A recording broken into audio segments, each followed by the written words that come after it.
राष्ट्रोन्नति के पथ पर नित्य प्रेरणा। एक दिन, एक पृष्ठ, एक विचार। श्री गुरुजी समग्र 12 खंडों का संक्षिप्त रूप भारतीय विचार साधना पुणे द्वारा प्रकाशित किया गया है।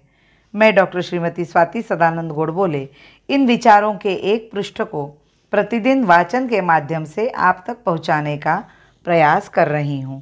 यह प्रकाशित विचार हमें प्रतिदिन प्रेरणा देते रहेंगे। आज दिनांक 27 नवंबर का विचार। श्री अरविंद। पूर्वाभ्यासेन तेनैव ह्रियते रवशोऽपि सः जिज्ञासुरपि योगस्य शब्द ब्रह्माति वर्तते। उस पूर्वाभ्यास के द्वारा वह अबाधित रूप से आगे बढ़ता है। योग के द्वारा जिज्ञासु भी वेद और उपनिषदों की सीमा को पार कर जाता है।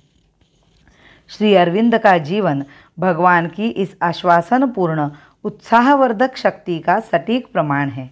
जीवन के अत्यंत प्रभाव ग्रहणशील अंश में ऐसे परकीय देश में बड़े होने पर भी जहाँ मानव की समग्र सत्ता धनार्जन और अधिकार की भौतिक वासना में लीन हो जाती है, पुण्यभूमि भारत में लौटने पर स्वाधीनता आंदोलन की विभिन्न गतिविधियों में उन्होंने अपने को अपनी चरित्रगत तेजस्विता के साथ झोंक दिया और जब वे देशवासियों के अत्यंत श्रद्धास्पद तथा असंदिग्ध नेता होकर उनकी सनातन राष्ट्र चेतना के वास्तविक प्रतिनिधि के रूप में उदय हो रहे थे, तभी कर्म के अचिंत्य शक्ति से निर्देशित होकर योग के अभ्यास और निधिध्यासन की ओर आकृष्ट हुए और इसमें इस गहनता से डूबे कि बहुत शीघ्र ही वे केवल शब्द, अनुभव और बुद्धि के बोध की सीमा के बाहर चले गए।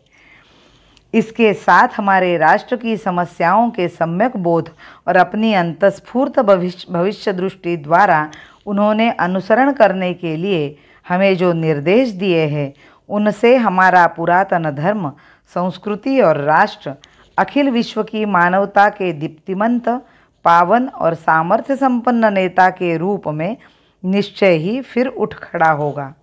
15 अगस्त 1947 को इस महान मंत्र दृष्टा की जन्म शताब्दी का समारोह प्रारंभ होता है। आइए उनके कृतज्ञ देशवासी हम सभी उनकी शिक्षा को समझने का प्रयास और उनके दर्शन चिंतन का सारे देश में प्रसार कर इस उत्सव को उचित रूप से मनाएं और उनकी भविष्यदर्शी चेतना में विश्वास के साथ यह पवित्र संकल्प ग्रहण करें कि हम सब इसे साकार करने का घोर प्रयास करेंगे और जब तक लक्ष्य प्राप्त नहीं होता विश्राम नहीं लेंगे। शाश्वत हिंदू ध्येय के लिए सत्ता की है चाह नहीं, शाश्वत हिंदू ध्येय के लिए सत्ता की है चाह नहीं। जग को सतपथ रीति सिखाने, जग को सतपथ रीति सिखाने, जग को श्रेष्ठ बनाने की, जग को श्रेष्ठ बनाने की। भारत माता की जय। वंदे मातरम।